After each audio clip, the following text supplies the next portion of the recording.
Obrigada, Senhor Jesus, pela tua bondade, pela tua misericórdia. Obrigada pela tua graça, Deus, pelo teu cuidado conosco. O Senhor tem sido bom para nós, tem nos sustentado, Deus, e nós somos gratos por isso. Te agradecemos por esse tempo que temos aqui, em que podemos nos dedicar à tua palavra, em que calmamente podemos procurar entender o que o Senhor espera de nós, o que o Senhor pensa a nosso respeito, como que o Senhor é, quais são, Deus, os teus atributos. Nós te agradecemos por ter a tua palavra, por o Senhor ter deixado o teu Espírito que revela a nós quem o Senhor é, Pai. Que o Senhor possa falar conosco, que o Senhor possa nos conduzir, que o Senhor possa trabalhar, Deus, dentro do nosso coração, Senhor Jesus, que a tua palavra de fato aumente a nossa fé e transforme o nosso interior conforme a tua vontade, Pai. Te pedimos a tua presença, pedimos a tua condução e já te agradecemos em nome de Jesus. Amém. Bem, tivemos uma pequena pausa aí e nós estamos, vou ajudar você a lembrar, estamos lá em Romanos capítulo 8, certo? Saúde! Graças a Deus. Então, você já sabe que eu tenho repetido isso, mas vamos lá. Romanos é uma carta que o apóstolo Paulo escreveu no fim do seu ministério, né? E ele ainda não conhecia a igreja de Romanos quando ele escreve essa carta. Então, aqui a gente tem um resumo da sua pregação. Nós temos a pregação, resumo, não sei se eu posso usar essa palavra, né? Mas nós temos a pregação de Paulo, a mensagem de Paulo sistematizada. Alguns chamam de o Evangelho de Paulo. Aqui a gente entende sobre o pecado, sobre a justificação, sobre uma vida santa. Então, no capítulo 1, lá até o capítulo 3, ele vai falar sobre o pecado, vai mostrar que todos nós pecamos, que todos nós estávamos separados da glória de Deus. E aí ele começa a explicar sobre a justificação, sobre a maneira pelo qual Deus nos justificou do nosso pecado. Aí ele vai nos ensinar que o pecado, a justificação ela é pela fé e não pelas obras. E a partir do capítulo 6, ele começa a mostrar, então, como é a vida do crente, como a partir do momento que fomos justificados, como vivemos. Vivemos, no capítulo 6, livres do pecado, no capítulo 7, livres da lei, e agora no capítulo 8, finalizando essa parte, livres da condenação.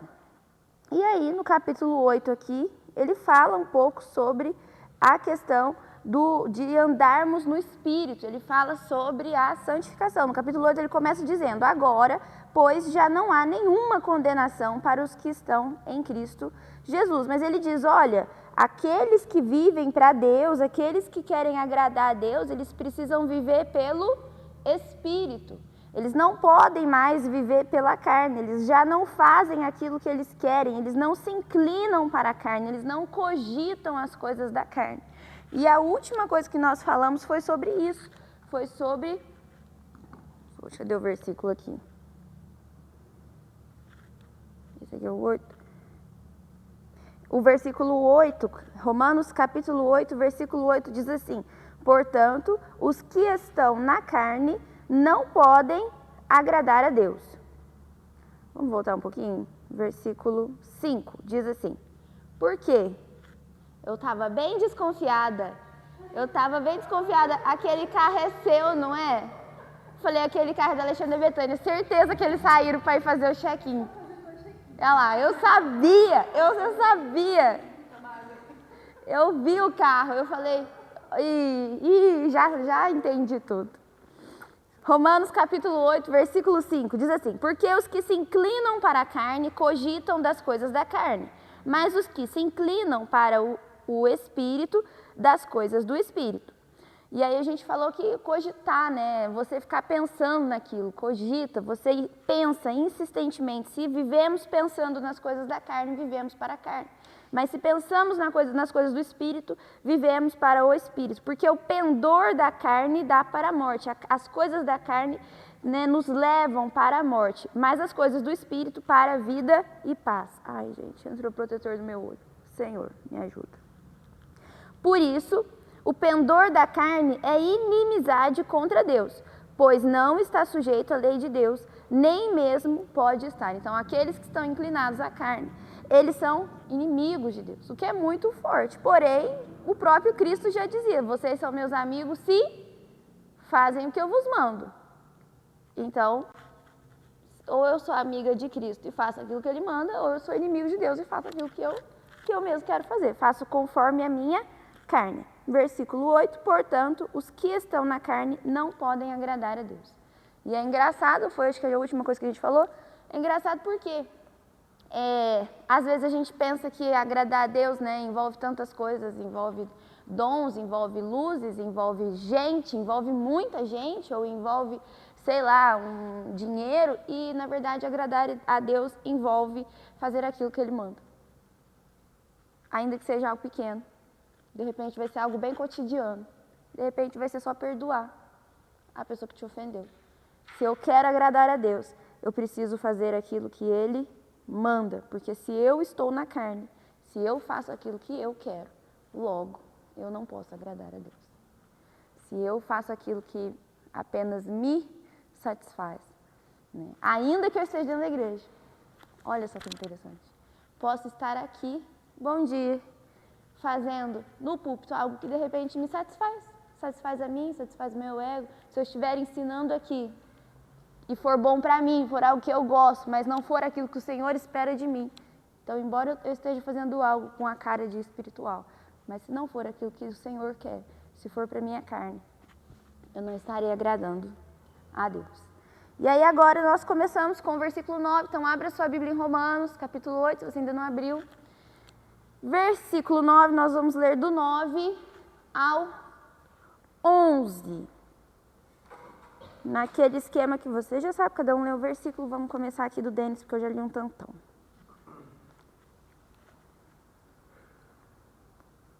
Pode ler?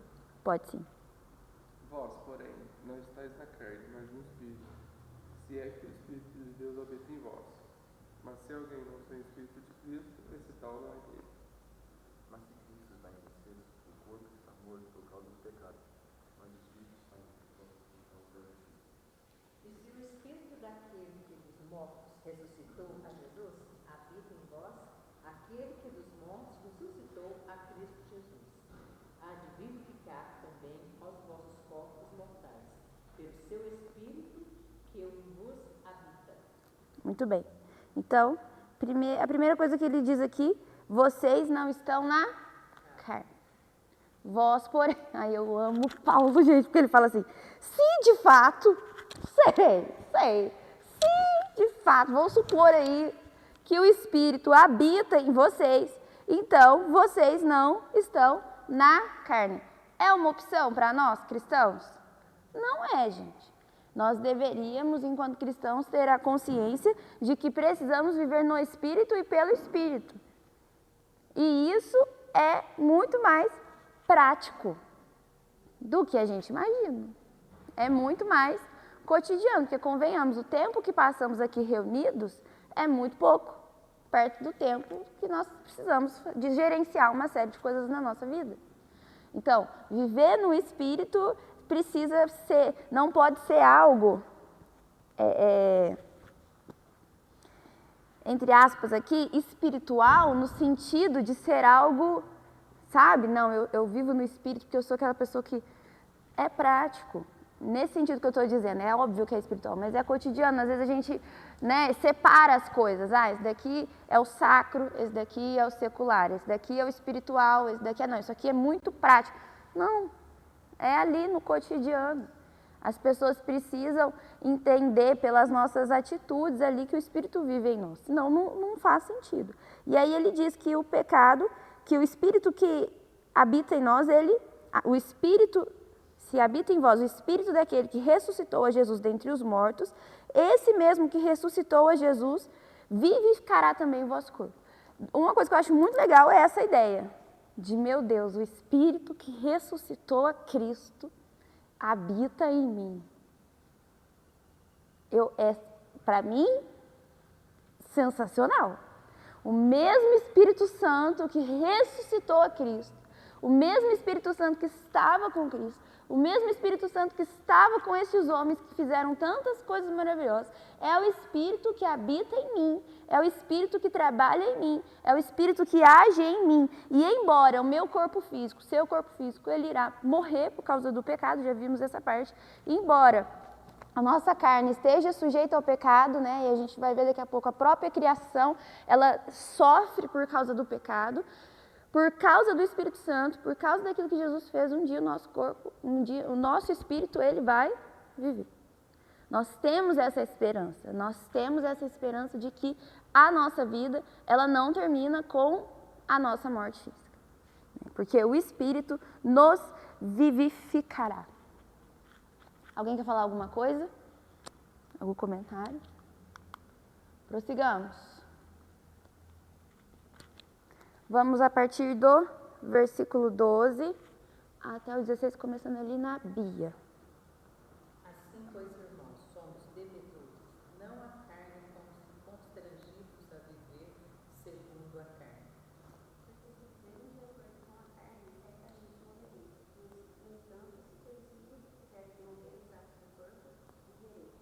Porque todos os que são guiados pelo Espírito de Deus são filhos de Deus. Porque não recebeste o espírito de escravidão, para viveres outra vez atemorizados, mas recebeste o espírito de adoção, baseado no qual clamamos Abba Pai. Pois o seu Espírito confirma nossa vida que somos filhos de Deus. E somos filhos. Não, mas eu acho que está errado, que é até o 17. Aham. Somos seus filhos, então somos seus herdeiros, e, portanto, cordeiros com Cristo. Se de fato participarmos de seus sofrimentos, participaremos também de sua glória. Esse trecho é muito legal, gente. Muito importante para nós. Primeira coisa, nós somos devedores, mas não a carne. Quer dizer, nós já entendemos que nós somos servos, escravos de Cristo, não a nossa carne. Então, eu não sou obrigada a fazer aquilo que a carne me ordena. Eu não sou, por mais difícil que seja, por mais difícil que pareça resistir às minhas vontades ou às tentações, não é impossível. Há sempre uma outra possibilidade. Né? Tem aquele texto lá que a gente até já leu aqui, que não nos sobreveio tentação maior do que eu possa suportar. Provação, não é isso que está falando, não. Está falando tentação. Quer dizer, eu não devo a minha carne, eu não sou obrigada, eu não sou constrangida, ele usa aqui, a viver segundo a minha carne. Existe uma outra possibilidade, embora, maciçamente, pelo menos na nossa cultura, não seja essa a ideia. A ideia é o quê? Siga o seu coração. Ai, que ranço que eu tenho desse negócio de siga o seu coração. Siga o seu coração. E isso vem desde os desenhos, gente. É um negócio do capeta. Porque se você assistir um desenho bobo qualquer, alguém vai dizer, siga o seu coração. Faça aquilo que o seu coração... Não somos obrigados, porque o nosso coração é enganoso. Não sou obrigada a fazer o que o meu coração pede, o que o meu corpo pede. Olha só, galera, metade da aula já fez check-in hoje. Já não fez aquilo que a carne queria. Já foi lá, já falou, você vai caminhar 1h25. E pronto. Por quê? Não somos obrigados. Não sou obrigada a fazer isso. Há uma outra opção. Porque o caminho que a carne... E Paulo, ele insiste nessa ideia, né? Como ele já disse isso nesse texto, e ele insiste dizendo, porque se vocês viverem segundo a carne, o caminho é de morte. De novo, Paulo traz essa ideia. Porque se a gente... Primeiro, em dois aspectos a gente pode pensar aqui. Se eu vivo de acordo com a minha carne, se eu faço só aquilo que eu desejo, o caminho é de morte, primeiro porque vai ser muito confusão. Se eu fizer só o que eu quero, na hora que eu quero, do jeito que eu quero, falar o que eu quero, é treta. Porque é o que minha carne quer sempre pra mim, por mim, meu umbigo. Então, as consequências de fazer só o que a nossa carne quer, na prática já é morte. E é morte espiritual, é inferno. Porque Paulo já disse, vocês são inimigos de Deus se não fazem o que ele manda.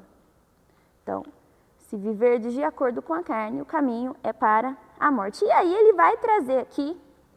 e tem essa frase aqui que eu gosto muito. Eu acho, gente, que é do Subirá. Mas a mania de você não anotar quem fala as coisas. Eu acho que é do Subirá numa pregação que ele fala sobre redenção. Ele diz assim, podendo nos chamar de escravos, ele nos chamou de filhos. Porque daí Paulo introduz aqui a ideia da paternidade de Deus. Ele diz, pois todos os que são guiados pelo Espírito são filhos de Deus. E isso é muito legal, porque nós éramos escravos do pecado. Lembra que eu falei um pouquinho aqui sobre redenção, como que funcionava naquela época? Nós éramos escravos do pecado. Jesus paga o preço para que nós fôssemos libertos do diabo, do império das trevas, e agora nós passamos a ser escravos de Cristo. Porém, mesmo tendo, vamos dizer, o direito de nos chamar de escravos, de nos tratar como meros escravos, mesmo podendo, quem poderia dizer, ele já pagou o preço para ser o meu Senhor? Ele já pagou, ele não tem, me entendam assim no linguajar, mas Deus não tinha obrigação nem de pagar o meu preço e muito menos de me tratar diferente de uma escrava. Poderia ser o quê? Distante. Não, um escravo, é só uma escrava, mas podendo me chamar de escrava, o Senhor me chama de filha, o Senhor me chama de amiga, porque aqueles que são guiados pelo Espírito são filhos de Deus. Ele traz essa relação entre o homem e ele, presta atenção, o homem guiado pelo Espírito. Ele traz, somos escravos? Quer dizer que não somos? Somos escravos sim. Podendo nos tratar como escravos, ele nos chama e passa a nos chamar de filhos. E passa a nos chamar de amigos. Ele precisava fazer isso? Ele devia algo a nós? De maneira nenhuma. Mas isso é o amor de Deus que a gente não entende. Esse é o amor de Deus que a gente não compreende. Porque não fizemos nada para merecer, nem que Ele pagasse o nosso preço, e menos ainda para que Ele nos tornasse seus filhos. E como diz aqui no versículo 17, co-herdeiros com Cristo. E aí, ele vai falar um pouquinho sobre isso. Ele vai dizer que o Espírito Santo de Deus, ele testifica no nosso espírito que somos filhos de Deus. Há uma confirmação, uma segurança a respeito disso. E ele diz, vocês não receberam o espírito de escravidão para viverdes outra vez atemorizados, mas vocês receberam o espírito de adoção. A Bíblia fala que Deus nos adota. E a adoção já era uma figura jurídica naquela época, inclusive para fins de sucessão de heranças, de cargos, né? Quando ele era um cargo que, às vezes até reis, imperadores, alguma coisa assim, adotava uma pessoa. Então, eles já conheciam, já era juridicamente conhecida a adoção. E a adoção, a partir do momento que você adota um filho, esse filho não há distinção entre o filho biológico e o filho adotado. Todos os direitos de um filho biológico são também do filho adotado. Um filho adotado, ele não vai receber uma herança maior, uma herança melhor, ele não vai ter mais, não, é igual. A adoção faz com que os filhos sejam iguais e ela é irrevogável na lei. Você não pode adotar uma criança e tem um prazo lá, né? Eles devolvem, infelizmente, às vezes devolvem as crianças, mas naquele prazo de conhecimento, de adaptação. Mas na hora que passa para o seu nome, na hora que registra, aquela criança vai ser filha, ela é irrevogável. O Senhor poderia dizer assim, não, porque o Senhor vos apadrinhou. Não, porque o Senhor, né, gostou muito de vocês, então é tio. A Bíblia era de Deus podia escrever o que ele quisesse ali. Poderia ter uma série de... Não, é padrinho, viu, gente? É dindo. Mas não foi isso que Paulo diz. Ele fala, há um espírito de adoção. Vocês foram adotados, agora vocês são filhos. Vocês são filhos de Deus. Essa é a sua identidade, esse é quem você é. Você tem um pai. E eu fico pensando em como que essa questão, no nosso contexto hoje, ela é tão complicada, porque o que a gente percebe nos últimos anos aí, até estatisticamente, é como que a figura da paternidade no nosso país, ela hoje é completamente distorcida. O capeta deu um belíssimo jeito de acabar com a paternidade aqui na nossa realidade. Falo isso, gente, porque eu sou advogada. Começo conversa. Eu vejo na prática como que funciona essa questão. Eu vejo, né, a quantidade de rolo, de BO, de abandono que existe. E querendo ou não, quando você, vamos pensar lá atrás, né? Quando entra a liberdade sexual, né, dita para as mulheres. Ah, não, porque as mulheres têm liberdade sexual agora. Só que quando a mulher engravida, é ela que engravida, é ela que arca. E daí, de repente, você tem o divórcio mais fácil. Tudo isso você faz o quê? Você desmancha a família. Quando você desmancha a família, você retira a figura do pai.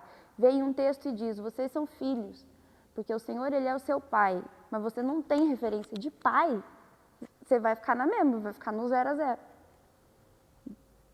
Então, a gente vai vendo, assim, como que as coisas vão acontecendo no meio da sociedade. Né? Como que isso afeta. Porque a figura de um pai... Deixa eu ver se eu botei ele no outro. Deixa eu botei mais alguma coisa.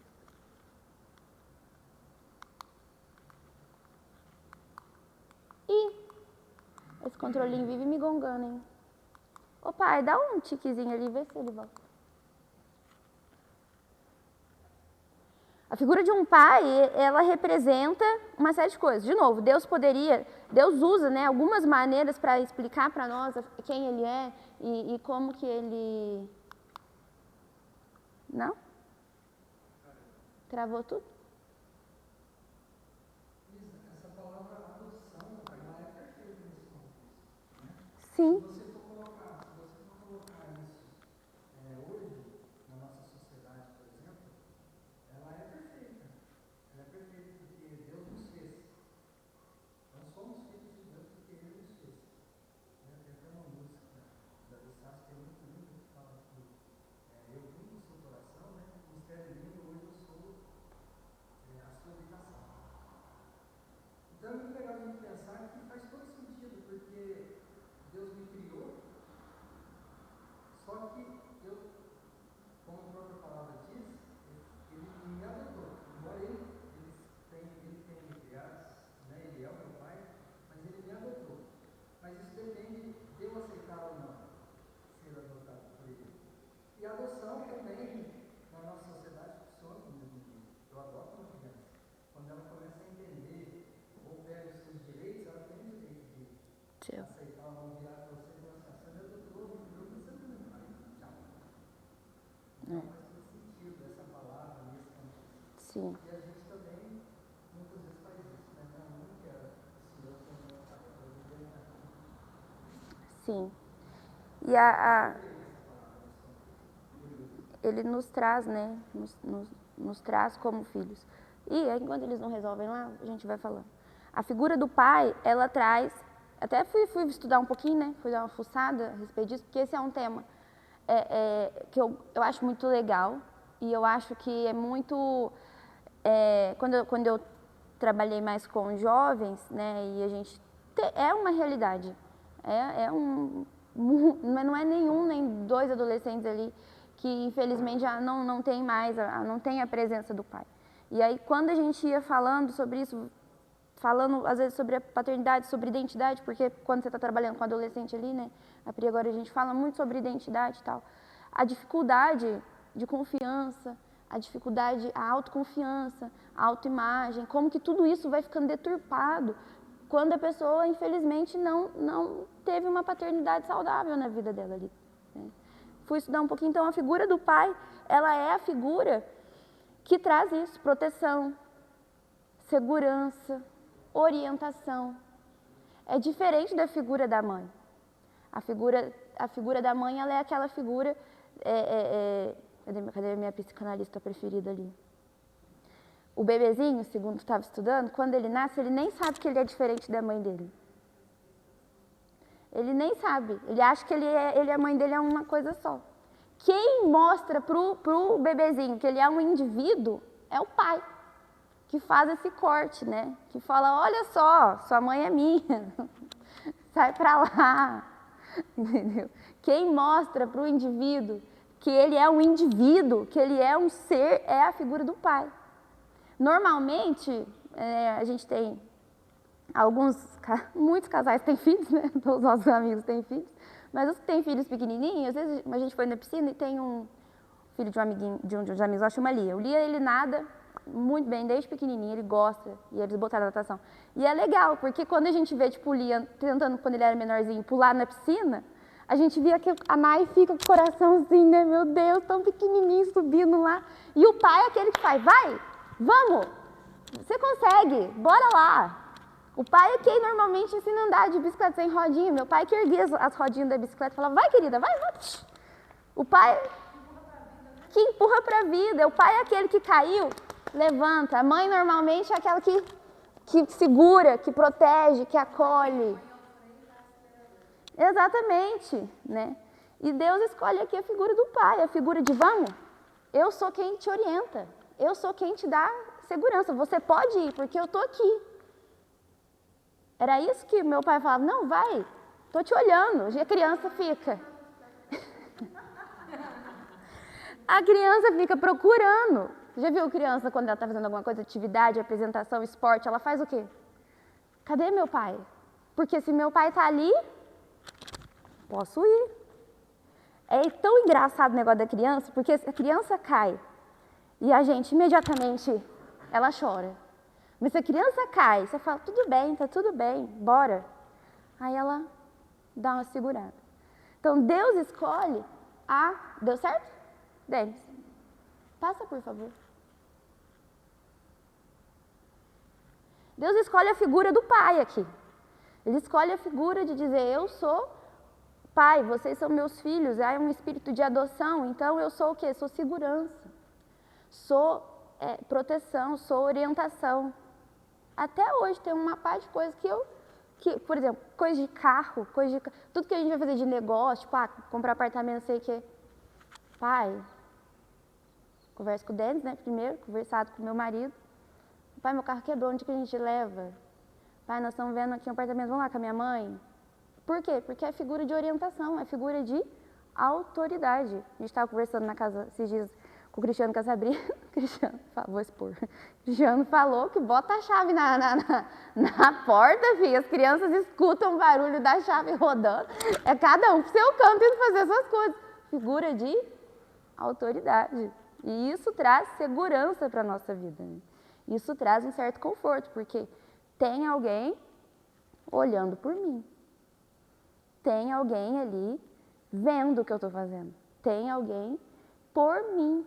E normalmente é isso, quando infelizmente não há uma paternidade saudável na vida da pessoa, é um pouco dessa sensação. Não tem ninguém por mim. Mas tem. Vim te dizer hoje, junto com meu amigo Paulo, que tem alguém por você. Tem alguém por você, porque nos é dado o espírito de adoção. Por mais que de repente, né, hoje você sinta que não, tem alguém por você. Tem alguém que está por você, que ouve suas orações. Tem alguém que vai falar, tudo bem, você caiu, bora. Vai lá, você consegue. Tem alguém que afirma quem você é, que mexe na sua identidade, que te ajuda, que te orienta. Há orientação para você. Tem alguém que está. E eu acho tão legal isso, porque ele fala assim que tendo recebido, a gente não recebeu, né? A gente poderia ter recebido um espírito de escravidão em relação a Cristo, porque nós somos escravos. Mas ele fala, não, vocês receberam um espírito de adoção e vocês podem clamar, Abba Pai. Abba Pai é como se fosse papaizinho, meu papai. Aí, gente, é a hora que minha cabeça trava um pouco, porque se a gente pensa na soberania de Deus, na grandiosidade de Deus, se a gente pensa, assim, se a gente olha para a natureza, se a gente olha, né, tudo que Deus criou, tudo que Deus fez, tudo que Deus é, que nossa mente nem compreende. E Ele nos autoriza a chamá-lo de papai. Ele nos autoriza a chegar diante dele como uma criança chega a um pai. É um amor que a gente não compreende. E aí sempre me volta no coração, e por que a gente é tão resistente? E por que tendo alguém por mim, eu prefiro ir lá e fazer tudo sozinha, do meu jeito, no meu tempo? Diga.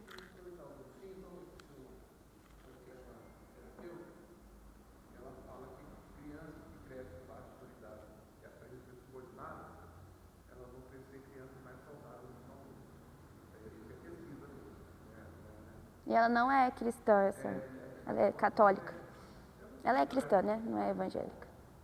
Então, assim, isso é uma verdade, é o que a gente vê hoje, né? Deus sabe o que é. E para nós hoje, mostra uma boa parte dos nossos problemas. Porque o crente não entende essa relação de filho para pai e são insubordinados. São insubordinados, sabem o que querem e querem ser abençoados. E não funciona assim, né? Não funciona. Com relação ao nosso, muitas vezes com o pai, baseado na insubordinação. Não obedecemos, queremos que a coisa aconteça, não acontece. E fica essa creche, a igreja é uma grande creche, que nós temos que obedecer. Exatamente. Está crescendo, tudo está ficando torcido. É. Esse é o contexto de igreja geral, né? Aí depois fala assim, que nem a gente está falando sobre isso. E aí depois o pai tem que respeitar, né? O filho. Porque ele cresce, assim, o pai fala, você quer comer isso ou você quer comer aquilo? Né? Hoje você vê os pais, eu vejo isso e falo, meu Deus, como é que a criança sabe que ela precisa comer? Né? Aí eu ensino o menininho lá, você quer isso aqui ou você quer isso? Como, né? E aí a criança cresce assim, não me falando, subordinada, depois.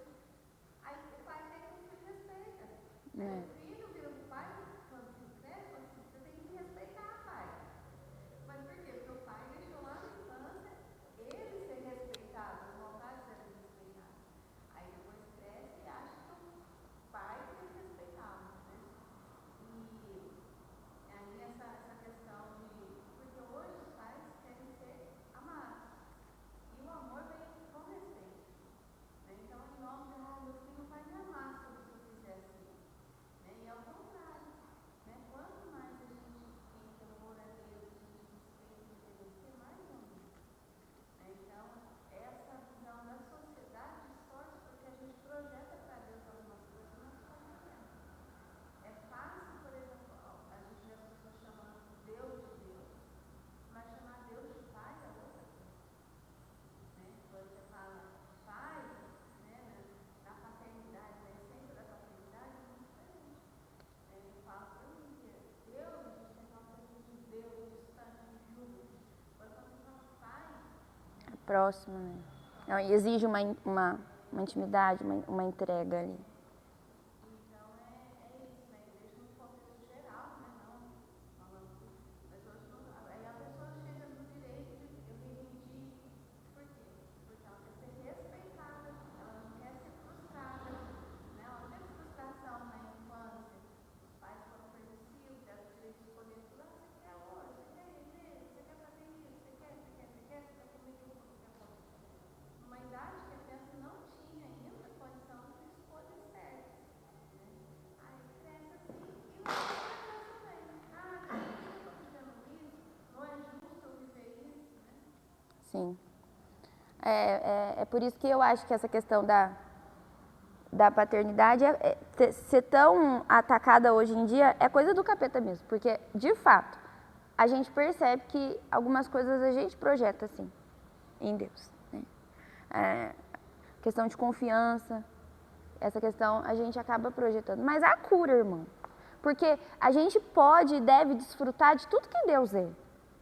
A gente fala muito aqui, o Paulo falou muito sobre pecado, a gente falou muito sobre pecado nessa EBD, nesse estudo de Romanos. E precisamos ter uma vida reta, porque o Senhor ele abomina o pecado. Mas o Senhor também é Pai e também podemos desfrutar dessa paternidade.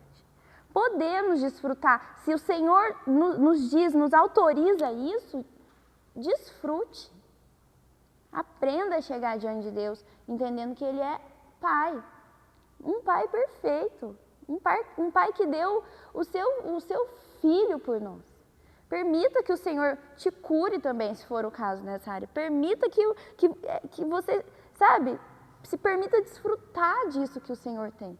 Dessa orientação, desse aconchego. Porque tem, deixa eu ver se já está passando aqui.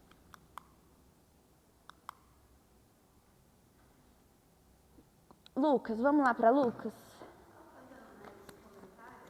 Faz.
Sim. Lucas, esse texto de Lucas vai falar um pouco sobre isso. É um dos textos da Bíblia que eu mais amo. Diz assim, eu botei a partir do 29, mas vamos lá no 22. A seguir, dirigiu-se Jesus a seus discípulos, dizendo: Por isso eu vos advirto, não andeis ansiosos pela vossa vida, quanto ao que haveis de comer, nem pelo vosso corpo, quanto ao que haveis de vestir. Porque a vida é mais do que o alimento, e o corpo mais do que as vestes. Observai os corvos, os quais não semeiam, nem ceifam, não têm despensa, nem celeiros, todavia Deus os sustenta. Quanto mais valeis do que as aves? Qual de vós, por ansioso que esteja, pode acrescentar um côvado ao curso da sua vida? Quer dizer, pode acrescentar um pouco de vida nos seus dias. Se, portanto, nada podeis fazer quanto às coisas mínimas, por que andais ansiosos pelas outras coisas? Observai os lírios, eles não fiam, nem tecem. Eu, contudo, vos afirmo que nem Salomão, em toda a sua glória, se vestiu como qualquer deles. Ora, se Deus veste assim a erva que hoje está no campo e amanhã é lançada no forno, quanto mais tratando-se de vós, homens de pequena fé. Não andeis, pois, a indagar o que haveis de comer ou beber, e não vos entregueis às inquietações, porque os gentios de todo mundo é que procuram estas coisas, mas vosso Pai sabe que necessitais delas. É sensacional, porque nós estamos falando de um Deus grandioso, de um Deus que está fora do tempo, que é soberano, que é onipresente, onipotente, onisciente. E a Bíblia fala que Ele se preocupa com o que eu vou comer. A Bíblia fala que Ele se preocupa com as minhas roupas. A Bíblia fala, não andeis ansiosos por coisa alguma, porque isso é Pai, aquele que se preocupa. Eu sei, nós sabemos que Cristo não morreu para nos dar nada disso. E eu digo de novo, Ele não precisava se preocupar. Mas a Bíblia fala que Ele se preocupa, que Ele sabe. A Bíblia fala, o vosso Pai sabe que vocês necessitam dessas coisas. Às vezes a gente precisa, é isso que eu estou falando, a gente precisa conhecer a Bíblia e tentar entender o máximo de Deus que a gente for capaz de entender, para entender as várias faces de Deus, a sua multiforme graça realmente, para entender que Ele é justo sim, que Ele espera de nós sim uma vida diferente, mas para entender que Ele também nos ama a ponto de falar, não se preocupa.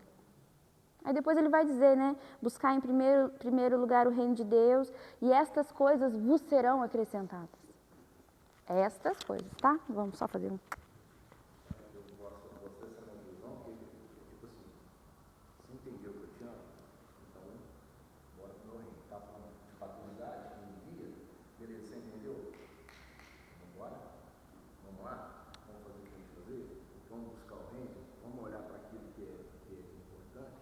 Não que as outras coisas não sejam, mas eu já estou te assegurando.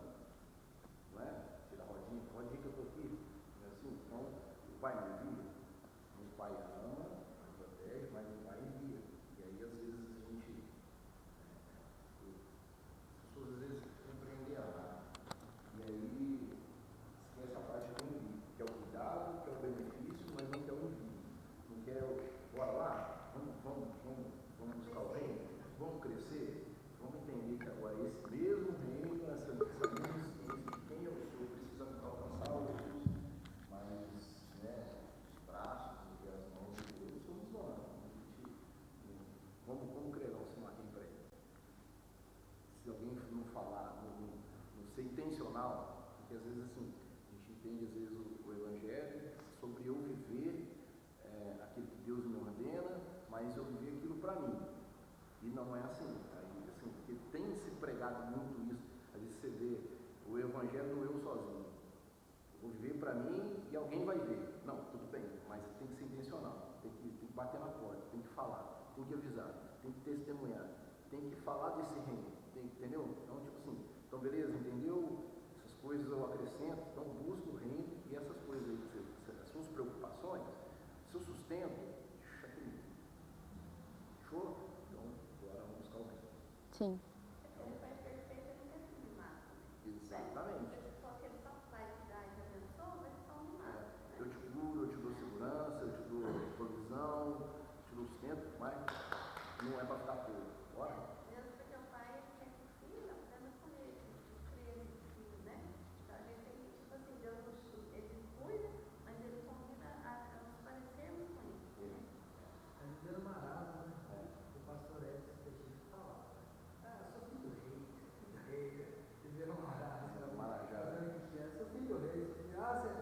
Então, bora, sim.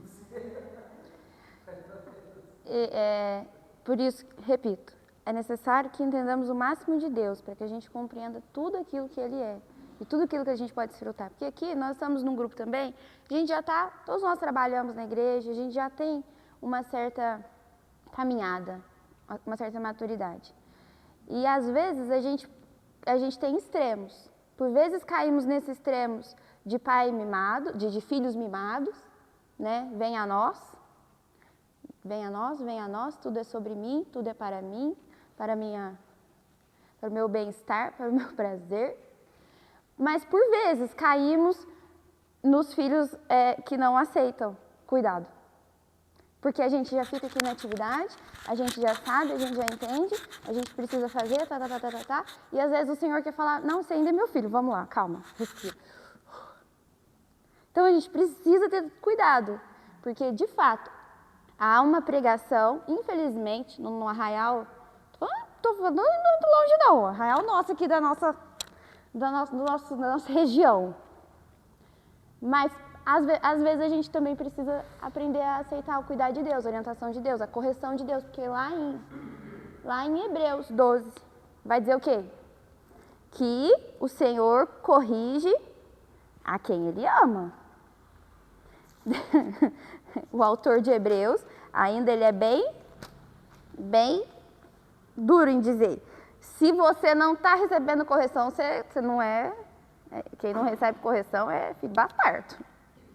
Diz assim, ó, Hebreus 12, 4. Ora, na vossa luta contra o pecado, ainda não tendes resistido até o sangue, e estáis esquecidos da exortação que, como filhos, discorre convosco. Filho meu, não menosprezes a correção que vem do Senhor, nem desmaies quando por ele és reprovado. Porque o Senhor corrige a quem Ele ama e açoita a todo filho a quem recebe. É para a disciplina que perseverais. Deus vos trata como filho, pois que filho há que o pai não corrige? Mas, se estáis sem correção, de que todos têm se tornado participantes, ou seja, se todo mundo está sendo corrigido e você não, logo sois bastardos e não filhos. Porque Deus corrige a quem Ele ama. Então, não somos feitos, como o Cristiano bem disse, para sermos filhos mimados, para estar aqui, o Senhor corrige. O Senhor, a palavra é dura aqui nessa versão, açoita. Ele açoita a todo filho a quem recebe. E ainda aqui no texto, eu esqueci de pesquisar, porque essa aqui é menção ao Velho Testamento, né? Diz assim, nem desmais quando por ele és reprovado. Quer dizer, em algum momento o Senhor pode nos reprovar. Não, isso daí que você está fazendo não está legal, não. Estou te reprovando aqui, vamos lá de novo. Né? Então, todo aquele que ele ama, porque até o Pai Terrestre, ele corrige, então e é engraçado porque ele diz assim, vocês não estão lutando contra o pecado até o sangue, quer dizer, até o último, vocês não estão lutando contra o pecado assim, vocês estão lutando contra o pecado muito da sem vergonhice aí. Porque vocês esqueceram que o Senhor corrige a quem Ele ama. Então, Ele é um Pai perfeito. Ele nos envia, Ele nos corrige, Ele nos orienta, mas Ele também cuida. Mas Ele também nos ama. João, quem pode abrir para mim? 1 João 3:1. Para a gente ir encerrando. 1 João, capítulo 3, verso 1. Vede que grande amor nos tem concedido o Pai, que fôssemos chamados filhos de Deus, e nós nos somos, por isso o mundo não nos conhece, porque não conheceu a Ele. Que grande amor tem o nosso Pai. Que o Senhor nos permita a conhecer a paternidade dEle por inteiro. Esse Pai que nos envia, esse Pai que nos orienta, esse Pai que nos cuida, esse Pai que nos corrige. Que a gente não se apegue a apenas uma afeição, mas que a gente se entregue, que a gente se permita se colocar nessa posição de filho. Que a gente se permita depender um pouco mais, porque um filho, ele depende. Hoje, por exemplo, não preciso me preocupar com a almoço. Vamos ver se vai pegar, vamos ver se vai rolar.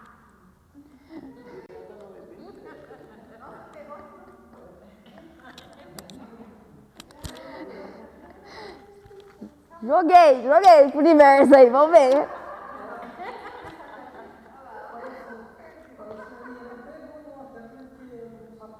Deixa eu contar uma coisa engraçada, bem aleatória.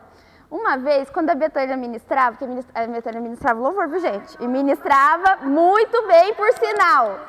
Muito bem, por sinal. Um dia a Bê estava ministrando, provavelmente você nem lembra, sobre negócio de paternidade, né, de filhos. Estava falando sobre filhos.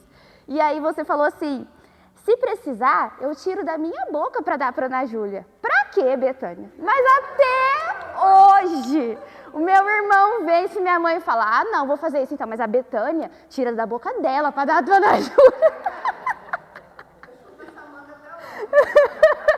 Tudo que acontece. A senhora não? Ô mãe, mas poxa vida, Betânia tira da boca dela.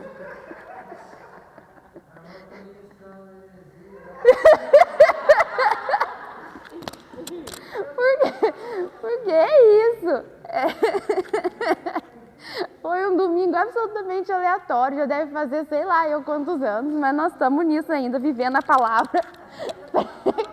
A Ana Júlia é uma menina ainda, a Ana Júlia já cresceu, já casou, já tem filho, já está tirando da boca da Ana Júlia para dar pro filho dela e nós estamos aqui.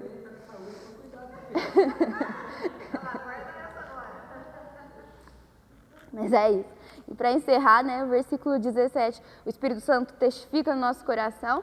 E aí, gente, para fechar, nós somos co-herdeiros com Cristo. Claro que ele vai falar ali do sofrimento, não é mesmo? Já mete ali uma de, se com ele sofremos, também com ele seremos glorificados. Você achou que era o quê? Que era herdeiro só? Que você ia sentar do outro lado de Deus, Cristo de um lado, tu de outro, tendo Cristo feito tudo e você... Não. Ele vai dizer que somos co-herdeiros com Cristo, se com ele sofremos, com ele seremos glorificados. Não seremos glorificados se com ele não sofremos. Então, é assim. Aí, próximo domingo ele vai falar um pouquinho sobre esse sofrimento. Mas, né, Deus é tão bom que ele ainda nos dá o Espírito Santo, que nos assiste em nós. Já estou te dando um baita spoiler aí, se você não leu ainda Romanos 8. Vai falar, não, a gente vai sofrer um pouco sim, né? A criação geme, a criação sofre por causa do pecado, mas ele nos dá o Espírito Santo que nos assiste em nossas fraquezas, né? Porque Deus é muito bom. Vai sofrer, mas fica com o meu Espírito para te ajudar aí na tua caminhada. Mas que em nome de Jesus, o Espírito Santo possa falar com você, que a gente aprenda a desfrutar mesmo e a praticar tudo isso, né? A entender, a praticar a obediência. A Thalita Pereira que fala que ela ensina para as filhas dela a obediência absoluta, com alegria e tipo assim, na hora. Porque ela fala que é assim, imediata. Absoluta, imediata, obediência imediata, absoluta, sem questionar e com alegria. Porque é assim que nós devemos obedecer ao Senhor. Como pai, é assim que nós devemos. A minha mãe falava assim, não adianta falar que mesmo você não me obedece. Quem ama, obedece. Ai, gente, a minha mãe era muito brava, cara, vocês não têm ideia. Do meu pai, acho que vocês até imaginam, mas a minha mãe era brava. É mais ou menos assim. Obedece e pronto. Filho que obedece mais, é mais abençoado. Né? A gente precisa ter essa condição de filho, tanto no que diz respeito à obediência, à autoridade, quanto no que diz respeito à confiança, né? E à segurança e à orientação que o Senhor nos dá. Fica de pé no seu lugar.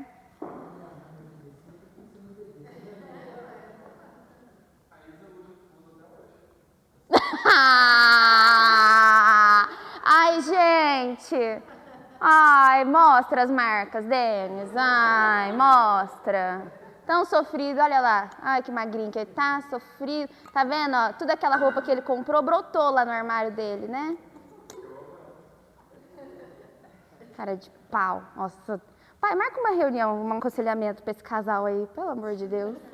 Falou nada, a EVD inteira. A hora que fala, me mete essa. Ai. Senhor Jesus, nós te agradecemos, Deus, pela tua graça. Nós te agradecemos porque o Senhor é nosso Pai. Nós te agradecemos porque o Espírito Santo testifica no nosso coração que nós somos filhos de Deus. E nós sabemos, Deus, que nunca estamos só. Nós sabemos, Senhor Jesus, que o Senhor está conosco, que o Senhor é por nós, que nós temos orientação em Ti, Pai, que nós temos, Senhor Jesus, autoridade, a figura de autoridade em Ti, Senhor, e que o Senhor nos ajude a sermos obedientes a Ti. Que o Senhor nos ajude, Deus, a de fato entender essa posição, Senhor, para além para além da superfície, Pai, que nós possamos entender no nosso dia a dia que precisamos ser obedientes, que precisamos falar de Ti, que precisamos participar do sofrimento de Cristo, mas que há também em Ti cuidado, Deus, que há, Senhor, amor, Deus, que há entrega por nós, que em nome de Jesus o diabo não nos roube nada nesse sentido, que nós possamos estar entregues a Ti, entendendo quem o Senhor é na nossa vida, entendendo o Teu amor, entendendo um pouco mais da Tua grandeza, Senhor Jesus. Pai, que se for necessário, haja cura no nosso coração. Se for necessário que o Senhor restabeleça a nossa identidade em Ti. Se for necessário que o Senhor trabalhe em nós para que nós estejamos entregues a Ti como uma criança, Senhor, é entregue ao seu Pai, ela confia, Senhor, ela confia nas suas palavras, ela confia no seu encorajamento, Pai. Em nome de Jesus, que nós possamos olhar para Ti e possamos, Senhor, pelo Espírito Santo clamar: Abba, Pai, Papaizinho, me ajuda, eu quero fazer a Tua vontade, eu quero Te obedecer, Pai, eu quero ter intimidade contigo, eu quero confiar em Ti, eu quero Te amar verdadeiramente com a minha obediência, Senhor Jesus. Deus, vê se há no nosso coração feridas, Pai, feridas, barreiras que levantamos, questões, Senhor, criadas às vezes pelo nosso relacionamento com o nosso Pai terreno, que por vezes nos atrapalha a Te enxergar como Pai em sua completude na nossa vida. E nos cura, Senhor Jesus, nos transforma, derruba essas barreiras em nós, sara as nossas feridas, Senhor, em nome de Jesus, e nos ajuda, Deus, a entender que o Teu Espírito Santo se revele quem o Senhor é a nós, no máximo que podemos entender, Senhor, no máximo que podemos compreender, que a Tua palavra nos alimente, que a gente possa, Senhor, devagarzinho ir caminhando e entendendo Tua multiforme graça, entendendo quem o Senhor é de verdade, Pai. Deus, às vezes a gente não entende, Senhor Jesus, às vezes a gente não tem compreensão do que é o Teu amor, do que é a obediência que o Senhor espera, do que é de fato viver pelo Espírito, do que é, Senhor, às vezes nós temos dificuldade de compreender e de praticar, mas nós estamos aqui pedindo que o Teu Espírito Santo nos conduza nessa caminhada, Pai. Que nós estejamos com o nosso coração entregue, que nós estejamos com o nosso coração aos Teus pés, para desfrutar de tudo aquilo que o Senhor tem para nós, para suportar, por vezes, a caminhada que o Senhor tem proposto para nós, mas que estejamos entregues e que estejamos desfrutando da Tua presença, estejamos desfrutando daquilo que o Senhor é, que amor é esse, que entrega o Seu próprio Filho a nós, e que nós possamos, da mesma maneira, estar entregues diante de Ti. Abençoa, Senhor, em nome de Jesus, os meus irmãos, abençoa cada família aqui representada, que de noite nós possamos estar juntos, celebrando o Teu santo nome, em nome de Jesus. Amém. Muito obrigada, galera. Domingo que vem.